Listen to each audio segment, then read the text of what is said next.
মাহফুজ আপু, আমার বিয়ের বয়স 13 বছর। মাহফুজ আপু 13 বছর হলো।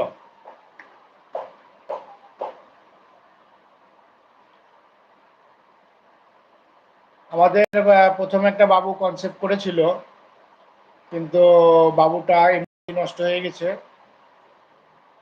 তো তারপরে আর কনসেপ্ট করতেছেন, আমরা অনেক চেষ্টা করতেছিলাম, বাংলাদেশে অনেক বড় বড় ডাক্তারও দেখিয়েছি, কিন্তু বাংলাদেশ থেকে কোনো ডাক্তার বলেনি যে আপনাদের কোনো সমস্যা আছে বা কিছু। কিন্তু আমরা